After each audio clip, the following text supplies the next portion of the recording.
Good evening, and I'm calling to order the June meeting of the Beavercreek Board of Zoning Appeals.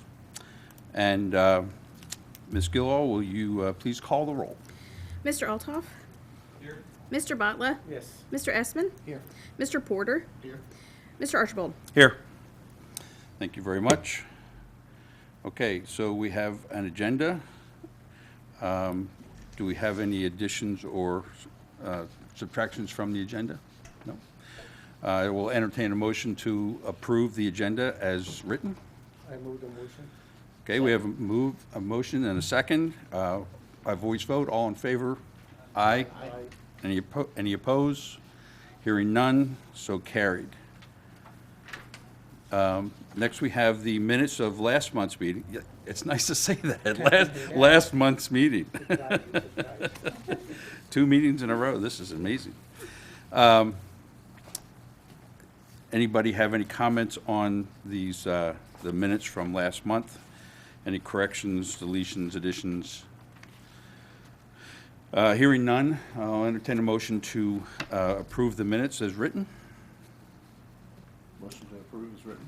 Okay, we have a motion and a second. I second. Okay, by voice vote, all in favor of approving the minutes as written, say aye. Aye. Any opposed?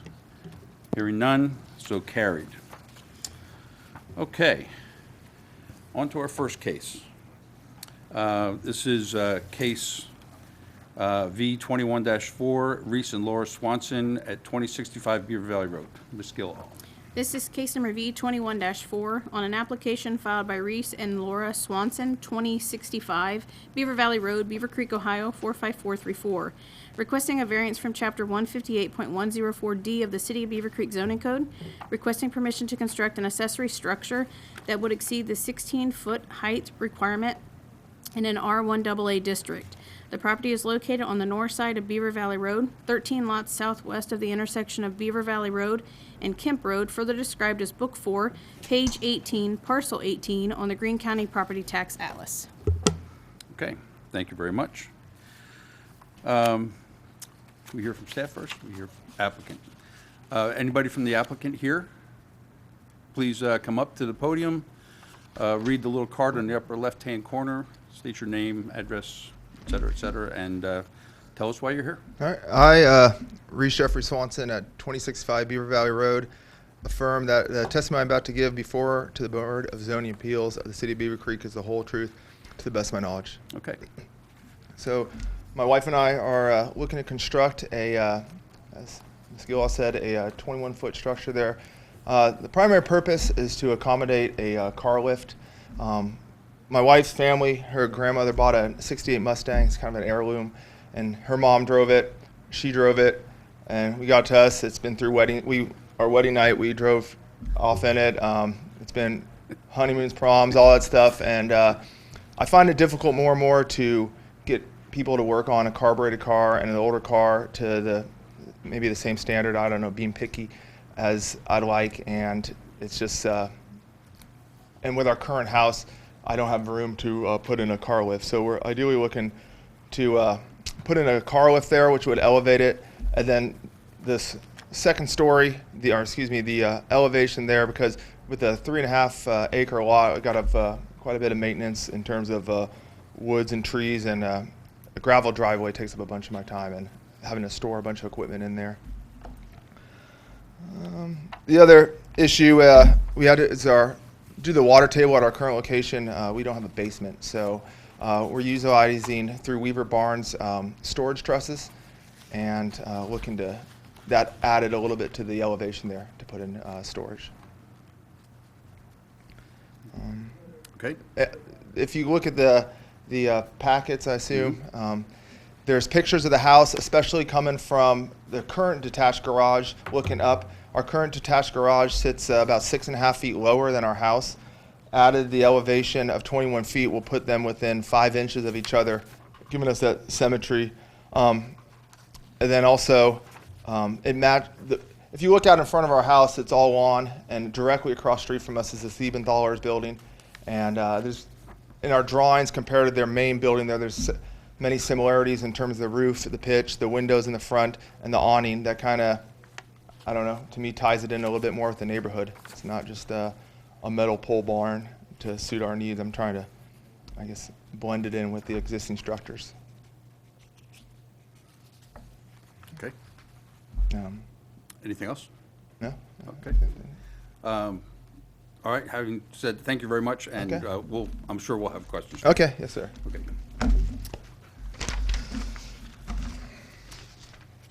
Matt, you up?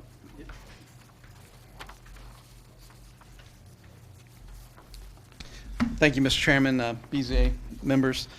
So yeah, the application before you is for the Swansons, and they're requesting a variance from 158-104D to allow a 21-foot accessory structure it's 21 feet to exceed the 16-foot height limit. So they live at 2065 Beaver Valley Road. It's a R1 AA single-family zoning district. Their current existing accessory structure they're wanting to replace is 440 feet, and they're wanting to replace it with an 864 square foot garage, like I said, to a height of 21 feet. So I have basically a site plan there that shows the existing location of the existing garage and where they'd like to replace it. And then, as Mr. Swanson stated, there's a picture of from the front of their house, from the road. You can see their current house and existing garage. So basically, what we did was basically review this in relation to the criteria for a variance. Historically, I think staff has just made recommendation, but what we've gone ahead and done here is just gone ahead and listed what the criteria is. Here's another kind of a front elevation of the garage and then side. So basically, we looked at the criteria presented, and there's 8 criteria for the granting of a variance. So the first one says there exists a condition or circumstance relating to the property that would create a practical difficulty for the property owner if strict conformance to the requirements of the zoning code were required. So basically, staff did not feel like there is no conditions unique to their property that would prevent them from building a compliant structure. They can easily construct a 16-foot garage in relation to a 21-foot. There's nothing unique about the property that would prevent them from building a 16-foot tall garage. The second is the variance to be granted is the minimum variance possible with other alternatives for resolving the conflict between the applicant's plan and the requirements of the zoning code are impractical or infeasible. Basically, staff does not feel this criteria is satisfied either because basically the staff's asking a 5-foot variance, which is a 31% increase in the height of the structure.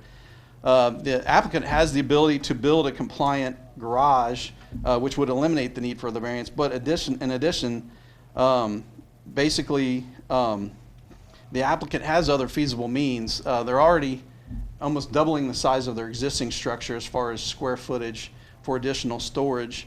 Outside of the size of the structure they want to build, they can actually go up to 1,184 square feet because they're allowed 50% of the footprint of their house. So they could actually even go a little bit larger as far as footprint if they wanted to, if the additional storage that they're building now is not adequate. The other thing, staff, there are car lifts that do fit in regular size, in normal garages. We have those in different places in Beavercreek where we have residential property and they have car lifts. May not lift it quite as high, but they will, get the car off the ground. So it is feasible to, get a car lift that would fit within the garage without having the additional 5 feet. So staff did not feel that condition was satisfied. Number 3 was the granting of the variance would be in harmony with the general spirit, intent, and purpose of the zoning code. Staff did not feel that this was satisfied because basically the zoning code specifically limits the height and the size of accessory structures. So to just grant them additional height and size, while I do understand I could see why he would want the taller garage, but so would every other guy that lives in Beavercreek that works on a garage would potentially like to have a taller accessory structure to fit a car lift in. So we feel that that's not satisfied. The fourth condition, the granting of the variance would not be injurious to surrounding properties or the general neighborhood or otherwise be detrimental to public welfare. Obviously, staff feels that, that would be satisfied. Granting of the variance would not be injurious, to the surrounding properties. Also, in addition, the fifth condition, the granting of the variance will not result in the deleterious change in the character of the community. Obviously, staff feels that satisfied as well. Obviously, they're wanting to remove a structure that was built in 1962 and build it with a brand new structure that would not degrade the character of the neighborhood per se. The sixth condition, the granting of the variance would not infringe upon the rights and quiet enjoyment of adjacent properties and diminish property values, endanger public safety, all that. While staff would agree that there would not be a nuisance or directly infringe on the rights, staff does believe that by granting the variance, it would actually grant a special privilege to the applicant that's not otherwise provided to other residents, because other residents can't, by following the code, cannot build structures that are taller than 16 feet. So the granting of the variance without just cause would be actually granting a special privilege. The seventh is the granting of the variance for compelling reason, not simply because the applicant's plans conflict with the zoning code requirements when reasonable alternatives are available. Staff does not feel that satisfied. As stated in criteria 2, the applicant does have other alternatives for storage and does have the ability to install a lift. There are other options. They could lower the pitch, increase the sidewalls. There's other things they could do even with the existing structure that might bring it into, meet their goals without actually needing a 5-foot variance. And then lastly, number 8, granting of the variance would not solely be for the economic benefit of the applicant. The applicant's request for a variance is not solely economic benefit, so we would agree with that. But at the same time, the construction of a smaller square, to increase the square footage of the garage, would probably be more expensive than building a garage with a smaller footprint but taller, just for cost of concrete and different things like that. So we're kind of neutral on that as far as the variance goes. So, based upon the criteria that, in the review of the applicant's request, basically we found that only 2 of the 8 criteria were satisfied, and it does not adequately satisfy the requirements for the approval of the variance request. So. Okay, anything else? That's it. Okay, thank you very much. All right, and we will have questions, I'm sure. Yeah. Okay, I'll open this up to public hearing. Does anyone from the public have any comments, thoughts, things they'd like to contribute to the cause? Do I get to address some of the issues that Mr. Funk brought up, or? Sure. I guess just 2 points. One, he said, I believe, point 6. So every other guy in the community would like one. So 2 years ago, 2109 Beaver Valley Road, the Hopkins, directly behind our property, they received a variance for a height, and I could see their garage currently built from our bedroom windows. And then I know it's township, but across the street you got the Siementhalers and Bombers CrossFit, which are also tall structures that exceed a 16-foot height. However, I know it's township. An issue I had, or a question I had, is you mentioned I was eligible to build up to 1,180 square feet, 50% of the principal structure. So does that, our house is 1,744 square feet per the county plan, which would give 50% at 872 feet, and the 24 by 36 is 864 feet. So coming in within 8 feet of it. So I'm just curious as where you got the increased number to say 1180. And if that is correct, if I did 1180 to get the same amount of square foot, wouldn't I need a variance for 158, 104 B2, as we discussed? I think I discussed with you that the accessory structure will impinge on the front of the house there. I remember I met with you, you took a ruler and said that's not the case. Right. So if I did increase that to go 16 feet and keep the same amount of square footage, wouldn't I would increase to the front of the house and require another variance? Not necessarily. Depends on where you located the structure. I mean, if you look at the topography page there, in our packet. I think you can see our property starts at, I believe, 840 feet of Beaver Valley, and it ends close to 880, 870, rising to the rear of it. So, I mean, yeah. To address your issue with the square footage. Matt, you need the mic. What's that? Yep. To address the issue with the square footage, basically his primary, the house, the main structure of the house was, you know, the square footage that you said, but he also has an attached garage, so it'd be the total square footage of the structure. Okay. Which would give him that additional square footage. As far as the location, he wouldn't necessarily require a variance depending on where that, as long as that structure didn't go beyond the front of the house, then he would potentially be fine as far as that location. Right. Okay. Okay. Thank you for your input. Thank you too, Matt, for that.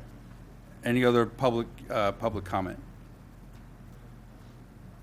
All right, hearing none, I will close the public hearing and open it up to the board for discussion. And let me start with Mr. Altoff. Yeah, I have a question for Matt, actually. Sure. So, Mr. Swanson mentioned the property at 2109 Beaver Valley, and I guess possibly a height variance that they had received previously. I'm not worried about the ones across the street because those are Sure. not You know, us, but honestly, I don't know right off the top of my head what that variance request was for. But I do know basically, you know, variances are not necessarily precedenting. It's the unique situation for Sure. each property. So I don't know exactly. I'd have to go back and research why that variance request was granted. But it doesn't necessarily set a precedence. no, I understand there each case is its own Yeah, and case, but so I what obtained there might be useful to know here. Yeah, and honestly, after. I don't know exactly why that variance request was granted, Okay. or when it was granted for that matter. But yeah, the structures across the street are in the township. Right, like and they're you commercial mentioned. anyway, so. Yeah. Thank you. That's all the questions I have. Okay. Thank you very much. Mr. Porter. Well, that was the question I had. You're up, sir. Thank you, Mr. Chairman. I have a couple questions. How many stories are proposed for the garage? It looks like there's a story and a half, 2 stories. Is this a single story? What type of, I heard something about loft storage, so how many stories are proposed in this structure? Yes, sir. It's it has essentially. We need to record everything you're saying. Yes, sir. Sorry about that. It has a storage loft in it. So there's stairwells in the back that'll go up to a storage loft. So it's basically 2 stories? Yes, sir. Thank you. And then, while you're up there, what materials are being proposed for using on the exterior of the building? It's a vinyl siding board and batten. The vinyl siding is what matches our current property there. And the roof? It's a metal roof. Okay, thank you. Is that it? That's all I have. Thank Thanks, you, sir. Mr. Espin. Vice Chair Butler. Thank you, Mr. Chairman. I got a question. Microphone. That design I have seen is pretty good design that you are proposing to build, and it's not cheap either. I bet it's pretty expensive, you know. And that I see that the elevation of the where your current sort of storage is pretty down, you know. And as you say, your house is higher than this one, and if you build 21, it'll be almost kind of same height as of your house. Yes, sir. And that reason you said that because of you know, your kind of love for the Mustang 68 and family, and then a lift and extra storage. City has a, you know, a limitation 16 feet. So my question is, were you aware of that the city has 16 feet high limitation before you went ahead with the design and hoping that city will approve somehow a higher elevation? I discussed it with Dale Sigler at Weaver Barnes, and we were aware of it. that is the design that my wife and I liked. And also I wanted to try to utilize the existing footprint of the existing structure to the maximum extent. If you notice in the picture, we have a huge sycamore tree in front of us. It's probably one of the largest in the county, according to one tree guy that came out. And I worry about extending it out further and further and infringing any root structure. So I'm trying to minimize the impact. I mean, to me, my wife, one of the things we fell in love with the property is the green space in front. Our kids run out there, they play. We feel safe them doing that. And I would like to preserve as much of that green space in front of the house as possible. So to me, a vertical was a better option at that point. Now, since you are increasing the capacity almost double, and is there any way that you can reduce the height from 21 to, say 18 feet or something like that? Is there any way? I know your roof is very steep, because you have a loft, you want to have more headroom, and that's probably reason that you have more steep. Is there any design could allow to? Like Mr. Funk said, we could lessen the pitch of the roof and extend further out. So to achieve the same distance, we could go another 12 feet to the right, which I'm on the impression that's going to require variance because it's going to protrude to the front of our house, but that's something we could discuss at another time if I'm back here for that. So yeah, the option is that we could. The other thing is a garage of that length at 16 feet. For the symmetry of it, I feel like three garage doors would be appropriate, and our primary structure is 2, so I'm trying to keep it matching and not. I don't want to make it look like it's. We want to intend to live there for. I mean, we have 3 kids for the next 30, 40 years, and I'd like to get it right the first time. So I hope that answers your question. Yeah. The question I have, I mean, you seem like very passionate for this barn and your storage and car and lift, everything, and you are ready to spend a lot of money. And you have big lot, over 3 acres, and on the Beaver Valley, if I was there, and if you look at your barn is way deep, I mean it. From anybody about 450 feet. Anybody on the road will not see any difference, whether 16 feet or 20 feet or something. I mean, it will not stand out. So basically, what I'm saying is that if you already told, but if you can convince that's the only option you have, no other option. And that's something we'll ask staff what they can do to accommodate. So. Yeah, like I said, the lure of the neighborhood and the beauty of the neighborhood is the green space and the frontage, and especially with all the houses going along Beaver Valley, soon that road's gonna be busy, and really the grass is all that gives us insulation from that. And that's an attraction for a lot of the houses on that road. And so as much as that I could preserve as possible. So like I said, if to go out further, starts cutting down that and starts, so if I'm standing at my front door now, I could see the garage coming out the left side versus looking out and seeing the grass and the open space there. And so, I mean, that's just what we're trying to minimize. I don't know if you have any better way to say it? I guess you mentioned passionate. It's just, I looked at when we bought this place in 2013. It's just you buy a lot with a lot of acreage to kind of establish how you want and what you want and kind of make it your home. And that's just maybe one of the reasons why I'm passionate is I feel like I have this land and I want to make it perfect for us for the next 30, 40 years. And so that's what gets me kind of motivated to get this done, because this is one that we've looked at a bunch, and this is one that we fell in love with there. So that's. Thank you. Let me ask staff. Personally, looking at the proposed structure and where they are going to build, and that depth, and because of the lower elevation,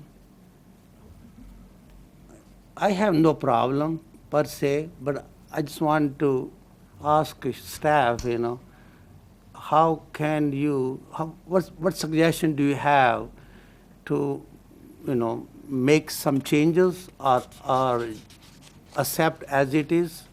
Because you saying you have it, two things are satisfied, two or three. One is neutral, two are satisfying, and they're not doing for any economical reason. They're doing there because they have need, for the need only. And as for the look, if it's a small lot, like half acre or 1/3, and that tall structure will stand out. And in this situation, huge lot. So I'm asking, because your suggestion is kind of, sort of not favorable, but is there anything you can do to make some changes so that applicant is more satisfied? Yeah, I mean, obviously, alternatives, as was in the staff report, alternatives was, to keep the sidewalls high, maybe reduce the pitch of the roof, or just get a car lift that would fit in a standard garage. May not raise it up as high, but you can get them. They're in different garages around Beavercreek. We see them. I've seen them firsthand. So he doesn't necessarily have to have additional height to put a car lift in there. He can find an acceptable car lift that would probably accommodate a height that was reasonable. Our concern, the staff's concern would be, even moving forward is, somebody that has a yard that, that maybe slopes down, is that going to be an automatic, justification then for anybody to have a taller garage because their backyard is lower than their front yard, or their side yard is lower than their front yard? Is that going to become an automatic justification for taller garages? Because, Nothing's automatic. What's that? Nothing's automatic. Nothing's automatic. But we do get requests, from people that want taller garages. And Cases so don't set precedent either. then they don't set precedent. But again, but it is, you begin to get that mindset, where people, and so again, and obviously, I think the intentions of the Swansons are pure in what they want to do. But again, for us, even, it's unintended consequences in the future, as far as garages with car lifts and stuff. With a big garage, huge garage with a car lift, it's their forever home. But what happens after? It's not their forever home. And obviously, that doesn't have direct bearing on this case, but it's future unintended consequences, and obviously it would be the city's responsibility to make sure that an auto repair shop doesn't go in there, things like that. But to grant a variance request just based upon the fact that their plans don't conform with what the zoning code requires, in staff's opinion, is just not justification for a variance request. Mr. Chairman, may I jump in? Yes. Since Matt's up there. Sure. Can you or the applicant tell me, on the house and the proposed garage, are the roof pitches fairly similar? I would say the pitch on the accessories, the proposed garage would be a much steeper pitch. The applicant might be able to address that more adequately. Yes, sir. The pitch on the accessory structure is 9 by 12, and the house right now is 6 by 12. So the proposed accessory structure will be much steeper. Yes, sir. And that brings it to level with the primary structure. Have you looked at matching roof pitches, house to accessory building at all? Just casually. Again, that's something I could definitely look at. Because one of the issues I have, excuse me, sir, one of the issues I have is that granting the variance will be in harmony with the general spirit, intent, and purpose of the zoning code and of the development of the area. Having harmony between Like harmony with my current property and like 2109 Beaver Valley? as you indicated, in terms of color, in terms of structure, in Okay. terms of materials. Okay, yes, sir. The siding's going to be the same. The roof line, our intentions is to, after the shed, is to replace the siding to match the exact color, and the roof to change to metal I think we need to be a little careful about getting into planning. Understand that. The planning commission's job, right? I'm not saying that at all. What I'm Okay. saying is, I'm trying to interpret number 3 Sure. in terms of not only the zoning code, but the general development activities. That's the zoning code dictates and the zoning code enforces. So I have no intention of impinging upon the planning commission's job. Okay. They have a difficult enough job without me helping them. Okay, Thank you.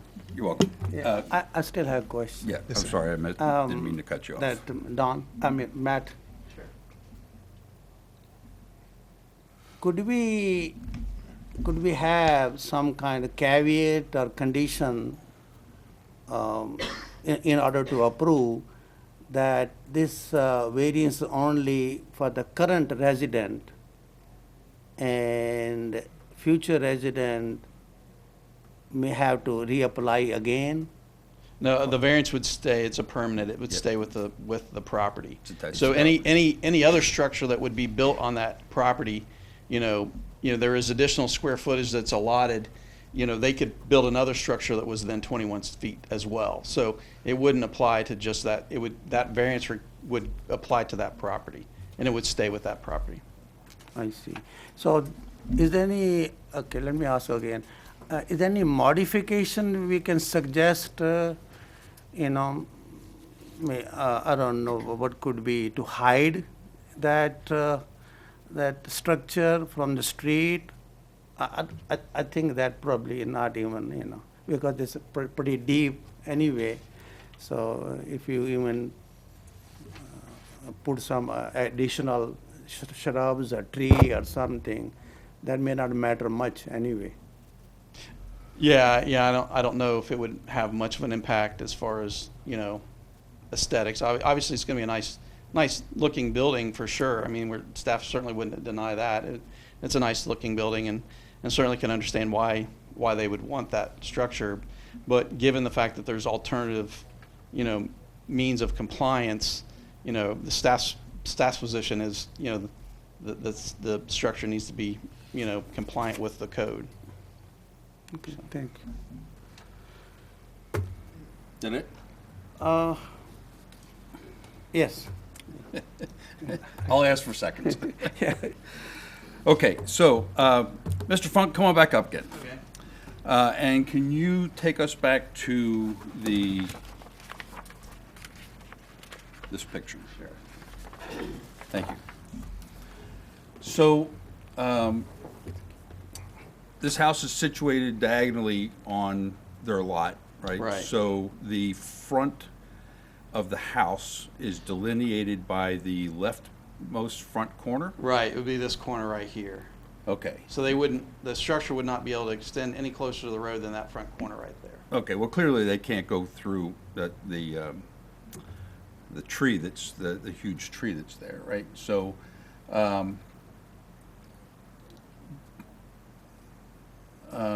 They're allowed to be within 10 feet of the property line. right, Right. I don't know what the distance of that tree is in proximity to, Yeah, there's the picture of the tree there, I assume. right. That's the And I tree think, you're I speaking think of. the lot slopes significantly, to the east, right? So Yeah, it goes to the, away from the shed, the right side of the current garage, or shed. So, okay, can we go back to Yeah, that sure. picture again? Sure And now I have a question for Mr. Swanson.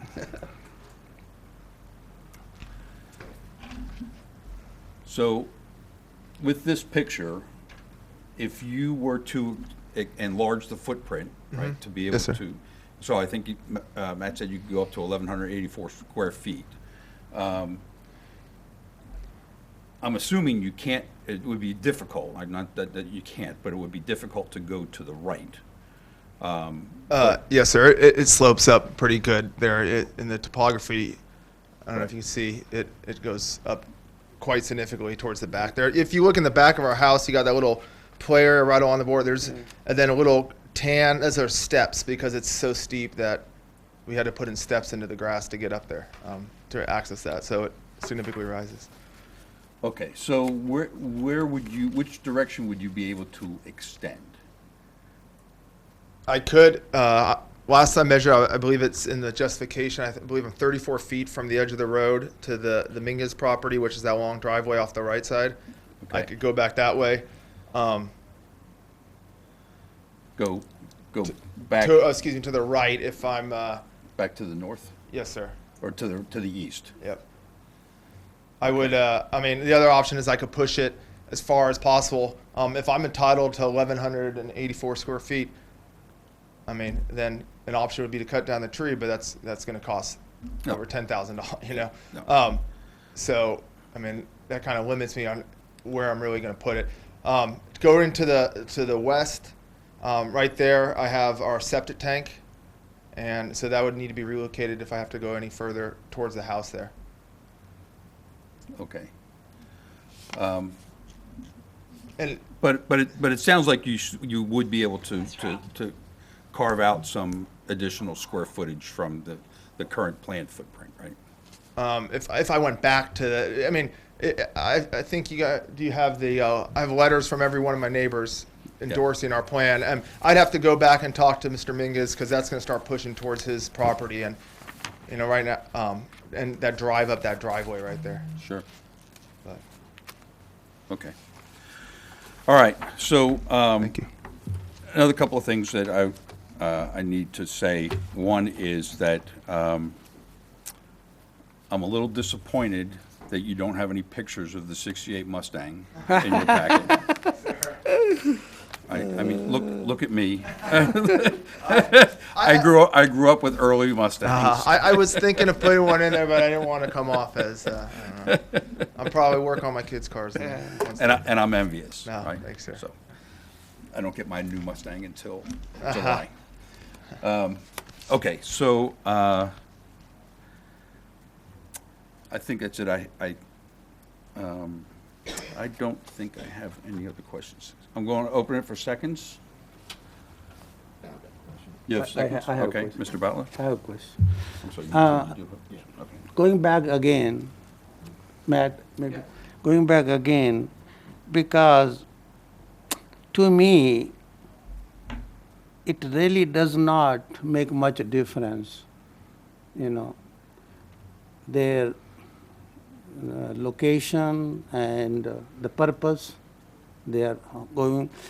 But if they can, if the issue with the staff is about the height, 16, 21, and so steep roof, if they can reduce the height, say 19 feet, and still they will have loft, still they'll have storage, is something acceptable to the staff from 21 to 19? I'm just kind of throwing some number, you know, reducing.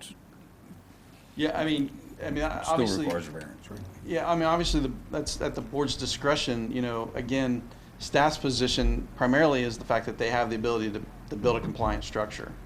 You know, whether it's 19 feet or 21 feet, you know, if the Doesn't board matter. decided to do something different, obviously, the board surely has that discretion. Sure. But our position would still be similar in the fact that they have the ability to build a compliant structure, and there's, the justification doesn't necessarily change whether it's 21 feet or 19 feet. Right. But it doesn't matter whether it's 19 or 21, as long, They still have alternative means of compliance would be our position. They still have the ability to build a compliant structure, Right. you know, regardless of the height. If the board chose to do something different, obviously, there's that discretion, but our position would stay the same. because personally, I'm leaning towards, you know, kind of agreeing with their plan, but rest the other board member, they will have their own, you know, opinion. And, but that's the reason I'm asking, is something in middle of the road that acceptable to the staff, you know, reducing the height little bit, and then could be more, you know, accommodating.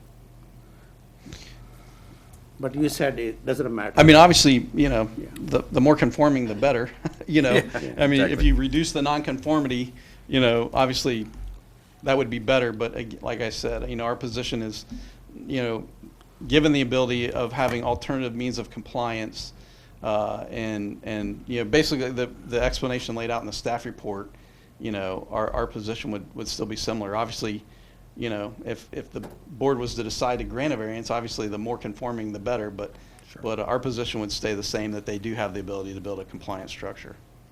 Thank you. Let me have a question, Mr. Swenson. Can you go back to your designer and see if you can reduce the height 21 to say 19 or something? Yeah, absolutely. I could see what options he gives me to reduce the height. I mean, I'm sure, you know, we discussed that options of getting a bigger unit if this did not get approved and expanding out to the towards that tree to accommodate, try to get the same amount of square footage there. However, the only thing he mentioned was with attic trusses there, but I'm sure he has other options. He does this for a living, so I'm sure he.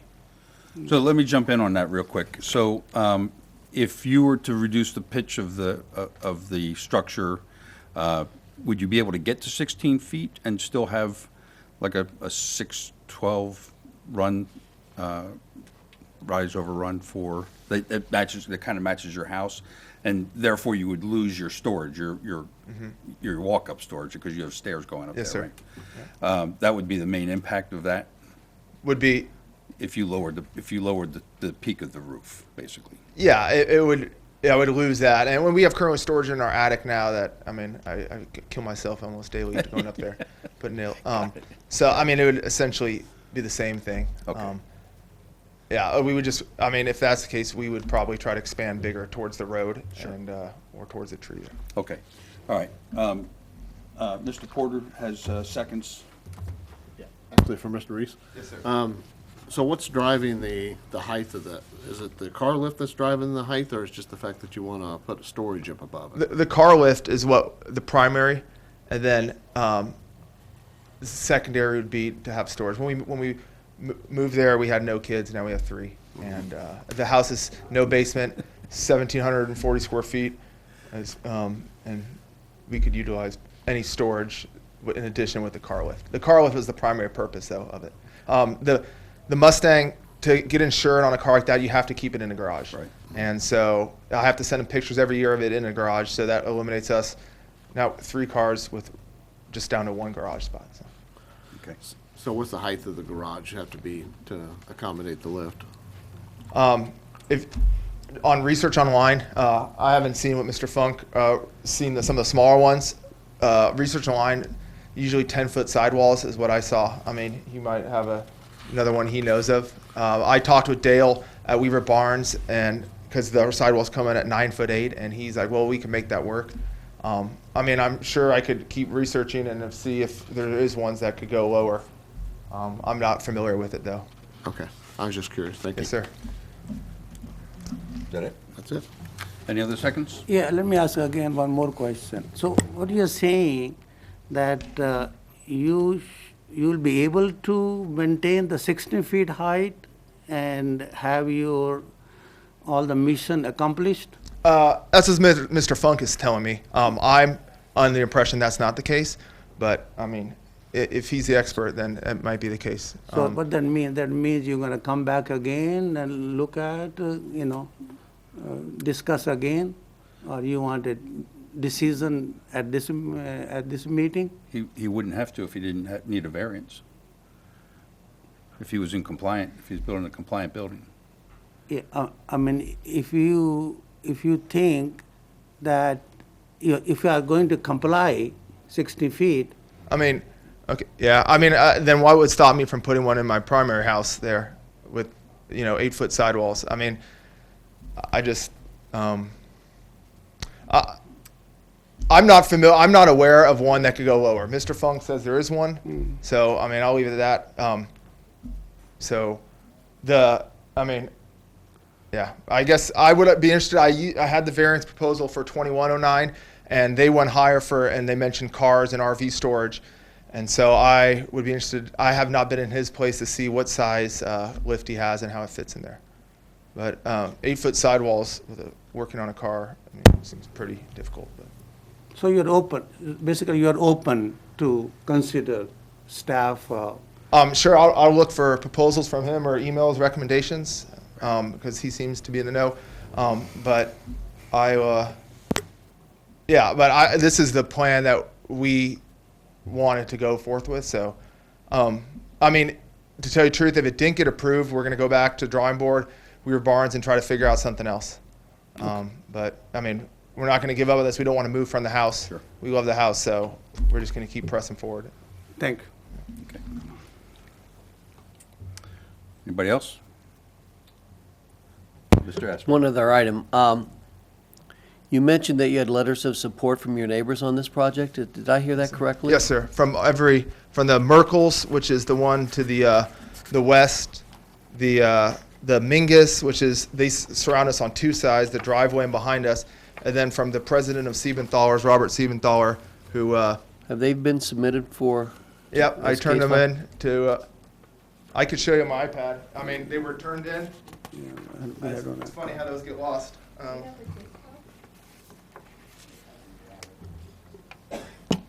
If you want,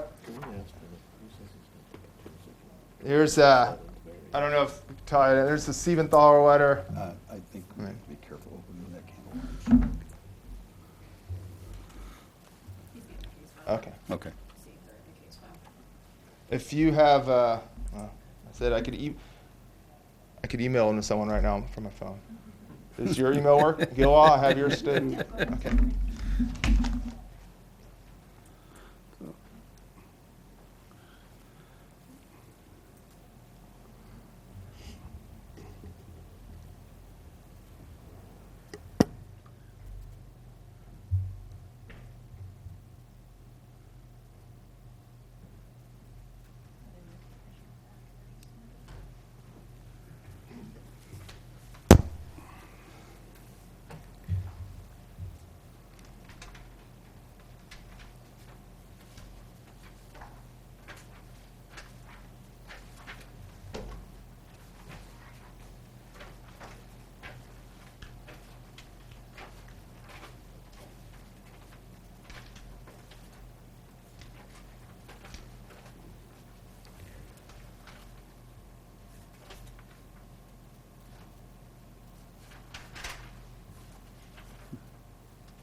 Okay, since we don't have those in our packets, could you read those for the record, into the record?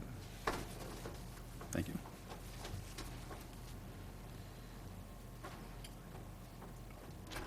Not a problem. Okay, so the first one is from the Siebenthaler Company. It is actually from the president. And it states, it says, as a neighbor of Reese and Laura Swanson, I fully support their request for a zoning variance to construct a detached garage on their property at 2065 Beaver Valley Road. Having reviewed their plans, I am of the opinion that it will benefit the surrounding properties while seamlessly blending into the design of the neighborhood. And their address is 2074 Beaver Valley Road. The second one is from Sean and Beth Merkel of 2063 Beaver Valley Road, and it states, as a neighbor of Reese and Laura Swanson, I fully support their request of the zoning variance to construct a detached garage on their property at 2065 Beaver Valley Road. I have reviewed their construction drawings and believe their garage will add value to the neighborhood with no negative impact. And the third letter is from Julie and Merle Mingus of 2071 Beaver Valley Road. And it states, as a neighbor of Reese and Laura Swanson, we fully support their request for a zoning variance to construct a detached garage on their property at 2065 Beaver Valley Road. We have discussed the construction plans with Reese and see no negative effect to the neighborhood with the building of the detached garage. Quite the contrary, reviewing the specific construction plans, we believe that the detached garage will not only add value and aesthetically enhance the Swanson property, but our property in the local neighborhood as well. where the Swansons' immediate neighbor adjoining two sides of their property. Our driveway runs adjacent to their area where the detached building will be situated, so we will pass it every day. We are most pleased with their plans and are looking forward to this complimentary addition to our neighborhood. And I do apologize, I did miss those. Well, thank you for reading them into the record. Okay. So just to make sure I understand, the Minguses are behind you up the long driveway, correct? Yes, sir. Yes, sir. And then is it Minkles? The Merkles? Merkles, they're to your left, Yes, sir. closer to the bend? Yes, sir. Okay. All right, Stephen Toller's is this green building down here at the bottom, right? Yes, sir. Okay. They're a new building. Yeah, well, yeah. Commercial. Okay. Any other discussion from the board members? Okay. I will entertain a motion on V 21-4 for either approval or disapproval. I move the motion to approve the variance. Okay, we have a motion to approve the variance request. Do we have a second on that? Okay, we have a second. And we call the roll, please. Mr. Botla? Yes. Mr. Essman? Yes. Mr. Porter? Yes. Mr. Altoff? No. Mr. Archibald? No. But we have three votes that carry the variance approval. So congratulations, your variance request has been approved. And good luck. And bring pictures of the Mustang next time. Okay. Next case we have is V 21-5, Leslie Hogue for 4188 Aley Drive.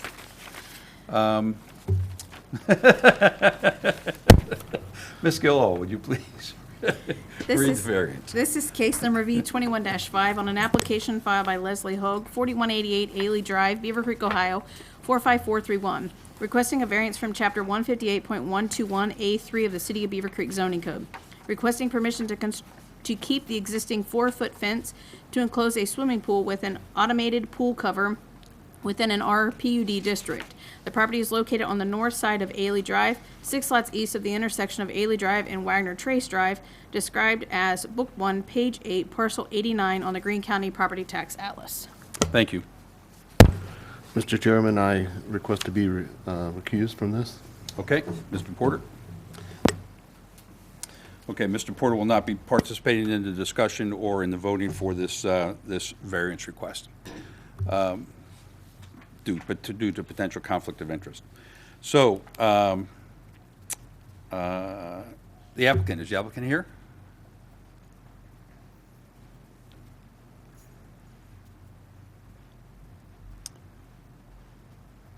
Please read that little card up in the upper left-hand corner. And Okay. I, Leslie Hogue, 4188 Aley Drive, Beavercreek, Ohio, 45431. Affirm that the testimony I am about to give before the Board of Zoning Appeals of the City of Beavercreek is the whole truth to the best of my knowledge. Okay. What brings you here today? We want to install a pool, and sorry, I'm going to track. Take your time. Take deep breaths. And we have an existing 4-foot fence, and we're going to get an automated pool cover. So we'd like to have the existing 4-foot fence stay with the locking automated pool cover. Okay. That's fine. Is that okay? If you're done, we'll go ahead Okay. and proceed. Okay. You can go ahead and have a seat. Okay. We'll have the staff report. Mr. Funk. Thank you, Mr. Chairman. So what you have before you is a variance request number 21-5. And basically, the applicant is requesting a variance from 158.121A3 to allow a 4-foot fence to enclose an in-ground swimming pool with an automated pool cover. The applicant resides at 4188 Aley Drive, which is Section 2 of Wagner Trace, which is an RPUD. Basically, the applicant has an existing 4-foot fence. As you can see on the site plan, as you can see on the site plan, on this one side is wood, and then the rest of it, I think, is a decorative aluminum. There's the wood fence, and you can kind of see the aluminum the back around the other 3 sides of the property. So basically, when staff basically went to analyze this, basically we, as you guys know from last month's meeting, basically the staff is recommending change to the zoning code to allow a 4-foot fence to enclose a pool with an automated pool cover. So really the only condition that we really didn't see that they met was the first one, which said, is there any condition or circumstance relating to the property that would create a practical difficulty from the property owner to, if the strict requirements of the performance of the code were required. And basically they do obviously have the ability to build a compliant fence. But outside of that, with the rather than bore you with reading through all of them, with the impending change or the proposed change to the zoning code, staff would recommend approval of the variance request. We, based upon the new, if the proposed change goes through Planning Commission and Council, their fence would be compliant with the requirements of the new code. And so, you know, we would go ahead and recommend, they wouldn't need a variance at that point. So we're going to go ahead and recommend approval of the variance request. Okay, on that topic, do we have an idea how close, I mean, it's at City Council now? It's at Planning Commission now. Planning Commission recommended approval of the zoning code changes at their June meeting, and it will be moving forward as a public hearing at the June 28th City Council meeting. Okay, so we're close. Okay, all right, thank you. Yeah, Planning Commission made recommendation for approval of that. Okay, do we have any, I'll open the public hearing on this variance request. Anybody from the public want to speak?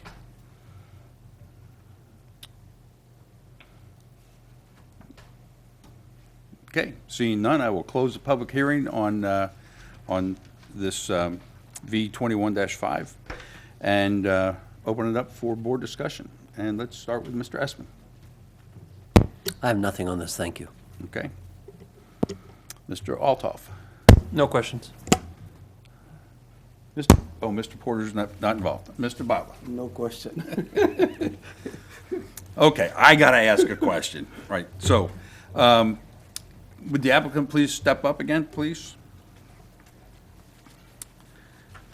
Ms. Hoag, right? Okay.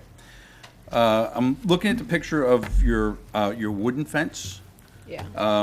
And is that sturdy? Is it solid? Is it in need of repair? It looks a lot better in person than it does on the picture. Yeah. Yeah. I took the picture and you're right. Yeah, in black and white it doesn't I do drove it by any it, justice. like- But yeah, it looks a lot better in person. Okay. I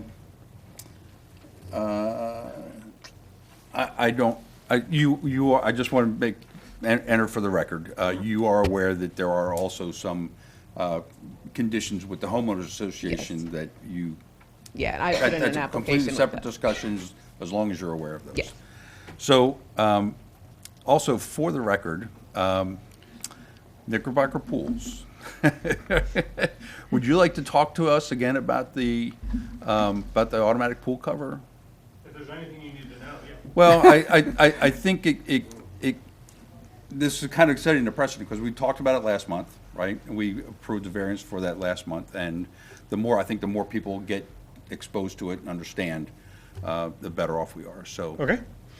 I, Dave Kramer, 1869 Willow Green Drive, affirm that the testimony that I am about to give before the Board of Zoning Appeals of the City of Beavercreek is the whole truth to the best of my knowledge. So, you know, again, we're just processing another pool in the City of Beavercreek. We've got Red Egg under construction, so we're waiting on groundbreakers right now to do some landscaping for the one that we passed last month.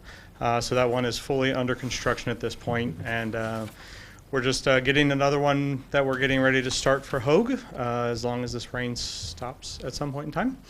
And just looking at, you know, using more of these automatic covers as more of a safety barrier than a vertical fence will ever provide. So just preventing access to the pool with a horizontal barrier to the pool, cutting off access to the water. Okay. So, I think it's a really cool concept. Is there a feature that can be installed that would alert a homeowner, like when they're going to bed, like, hey, you haven't covered your pool today? There is not a feature that would alert them that the pool cover is not on. There is, if they go to a touchpad control, there is notification system if their cover is being operated. So they can have a system that their system would acknowledge that the system is being moved, Okay. but there's nothing that acknowledges that the system is open or closed. Okay, because it's only effective if it's on. Correct. If it's on the pool, right? But it's supposed to be closed if they're not out there, so. Right, okay, great. All right, thank you very much, sir, Yep, appreciate it. Absolutely, thanks.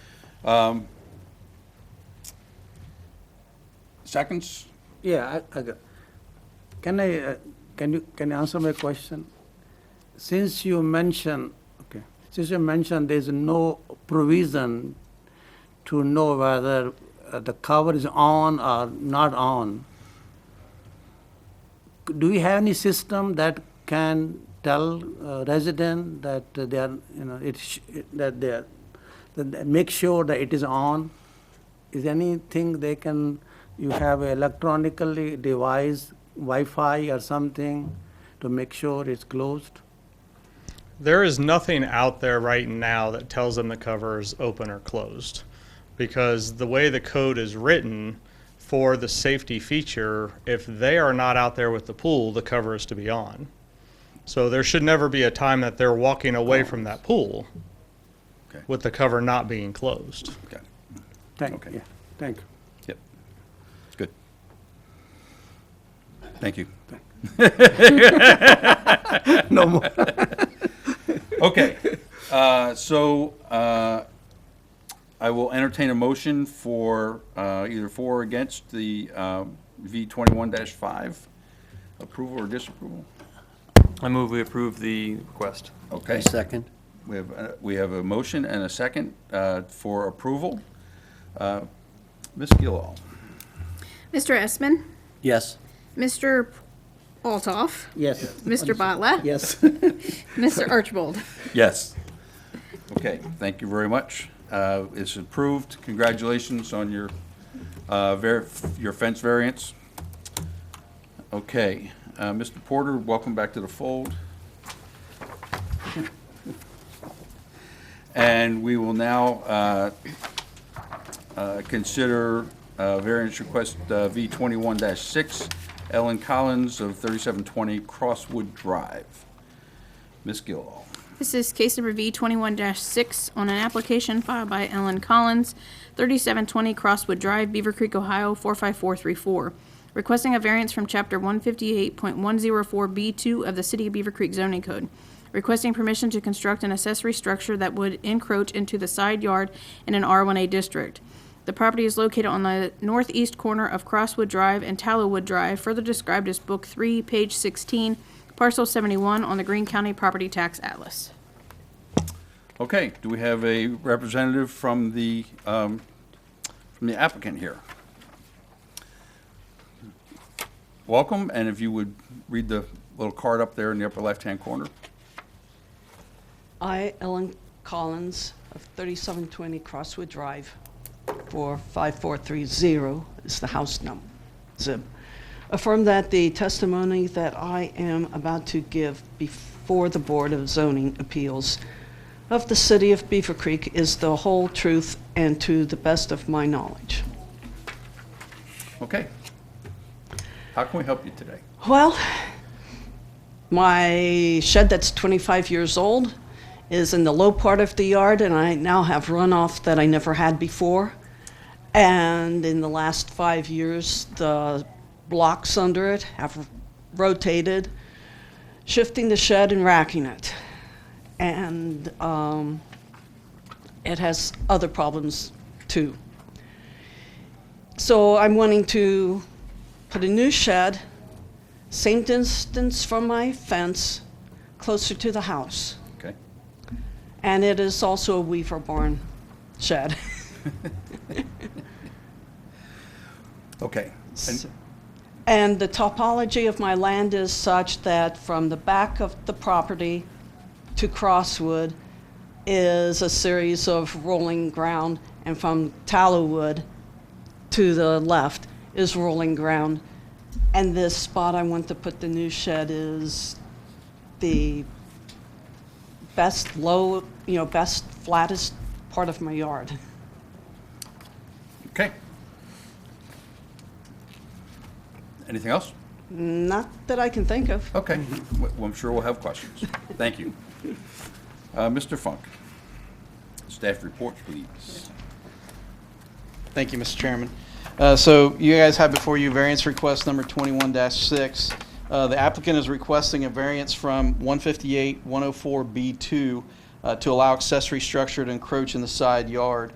The applicant lives at 3720 Crosswood Drives within Section 4 of Shaker Heights. The property is zoned R1A, single-family residential. The property is a corner lot, and the applicant is planning to build a 10 by 18-foot shed. The applicant here, the site plan there shows the layout of the applicant's property, and as you can see, the existing structure there is X'd out, and where she's proposing to put the new structure. It is a corner lot. The applicant is correct that her lot slopes basically from the back to the house, and that direction, and also slopes to, I guess it'd be the west as well. That picture really doesn't do justice to the grade. And then basically this is the area here where she's requesting to build a shed, which, as the applicant stated, it's not flat, but it's the most flat part of her yard. So, so it has the least grade change in her yard. So basically, staff reviewed the criteria, and basically criteria 1, existing circumstances relating to the property that would create the practical difficulty. Staff believes that's satisfied because basically the limited space that the applicant actually has to put the shed, given the terrain of her rear yard and side yard, she's pretty limited on where she can put it. The proximity of her house in the rear, there's not a lot of room between her, what would be to the rear of the front facade of her house. There's really not much space there to actually put a shed, so her best option's to the side where there is significant grade change. Is the variance granted to be the minimum variance possible, and other alternatives resolving the conflict between the applicant's plan and the requirements of the zoning code? Similar to criteria 1, given the grade changes and stuff, staff believes this is, there really is not a very good feasible alternative to the location. Criteria 3, granting the variance will be in harmony and general spirit and intent to the purpose of the code. The shed will not extend closer to the road than the applicant's house. And actually, the way our code's written, had her house fronted on Tallowood, that would actually be an acceptable location for the shed. But the fact that it fronts on Crosswood, it's technically the side yard. So it otherwise would have been an acceptable location had her house been oriented the other way. Yeah, I challenge that. Because she has 2 front yards. Yeah, she has 2 front yards. Right. Exactly. Yeah. So, but our code would allow that shed to be in that location if it fronted the other way. So, it generally does meet the intent of the code. The fourth criteria would granting the variance be injurious to surrounding properties. The granting the variance would not be injurious to surrounding properties or detrimental to public health. And similar to number 5, would it create a deleterious change in the neighborhood? She actually has an existing shed that's already in a similar location. Actually would be an improvement to remove the old shed and have a new one. So it's not going to have any more negative impact than it already has. It's already there. Will the granting the variance infringe on the rights and quiet enjoyment of adjacent property owners and diminish values? Staff believes that criteria is satisfied as well.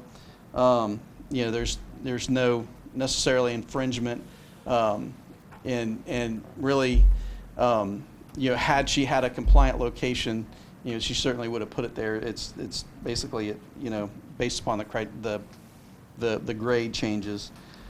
Number 7, granting the variance for a compelling reason, not simply because the applicant's plans conflict with the zoning code requirements when reasonable alternatives are available. There's really, like we already stated, that's kind of that's the flattest, most level part of her yard. There really isn't a very good feasible alternative.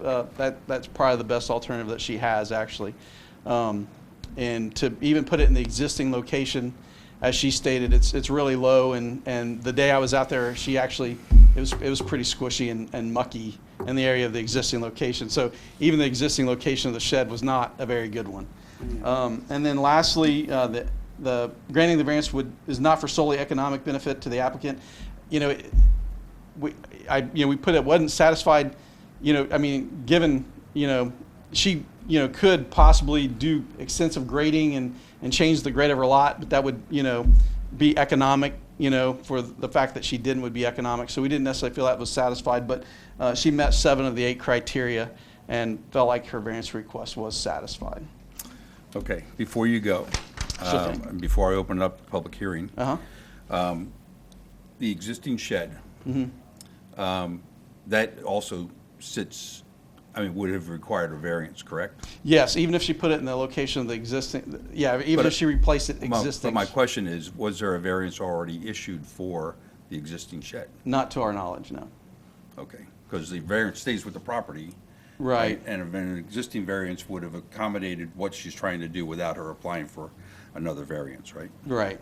Okay. Yeah. If there was an existing variance, she would not have to apply for a variance. So. Okay, all right, thank you. All right, I'm going to open it up to public hearing. Anybody out there want to contribute for the cause? Okay, seeing none, hearing none, we'll close the public hearing, and I will open it up for, oh, you have input? Okay, I'm sorry, Ms. Gillow, we have written input. Yes, we received an email from Richard Chaudhry, which is the neighbor across the street, stating that he had no objections to the variance. And we also received another email from Christopher Jeffrey of 686 Tealwood Drive, who was also in support of the variance. Okay, thank you very much. Mr. Altoff, start with you. No questions. No questions. Okay. Mr. Porter. No questions. Mr. Assman. I do have one for my own edification. Can you show us somehow on there what the side yard setback line would be on the map?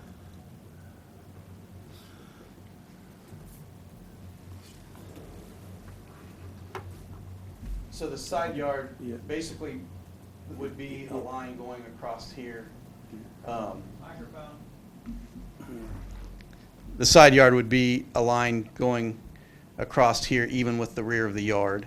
And this area actually back here is pretty significantly sloped. Is that what, a 40-foot setback? The house has a 40-foot setback.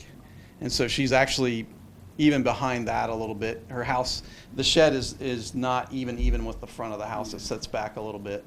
And like I said, we have in our zoning code, basically on a corner lot, we do allow sheds to, like if her shed was on this side, we would allow the shed to be as close as the front of her house right here. So she could have put it in here, except again, the grade doesn't allow it. So had her house actually fronted on Tallowood, the location of the shed actually would have been a compliant location, because in that case, this would have been the side yard. And so it's basically orientation.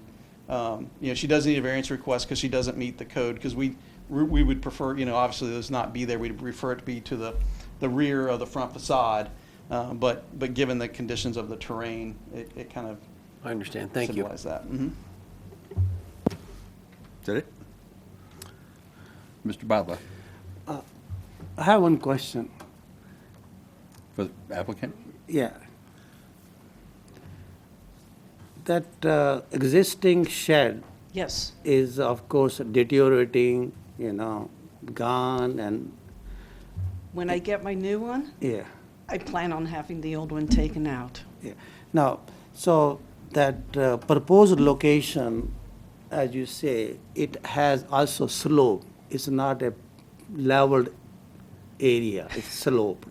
So my question is, and you know, for your for your installation, that make it level, put a lot of, you know, gravel or dirt or concrete pad, you know, if not concrete pad, maybe piers, so that you don't have that situation. I think you they know. have limestone they put down. Yeah, so, Yeah, it won't be blocks this time, it'll be yeah. learn because- from the first mistake. The water, because being uneven and the rain and everything will destroy. So new construction, you know, make sure that is more, have a water drainage and has more longevity. Thank you. Okay. And I have nothing, amazingly. Seconds? Nope, okay. Then I will entertain a motion for approval or disapproval of V 21-6. I move the motion to approve. Okay, we have a motion to approve, Second. and we have a second. Ms. Gillo, will you call the roll, please? Mr. Porter? Yes. Mr. Altoff? Yes. Mr. Bottler? Yes. Mr. Espin? Yes. Mr. Archibald? Yes. Okay, congratulations. Good luck with your new shed. Thanks. And for the good of the order, anybody have anything else? If not, I will entertain a motion for adjournment. Motion to adjourn. Second? Motion to adjourn and seconded by voice vote. All in favor? Yes, aye. Any opposed? Hearing none, so ordered. We are done.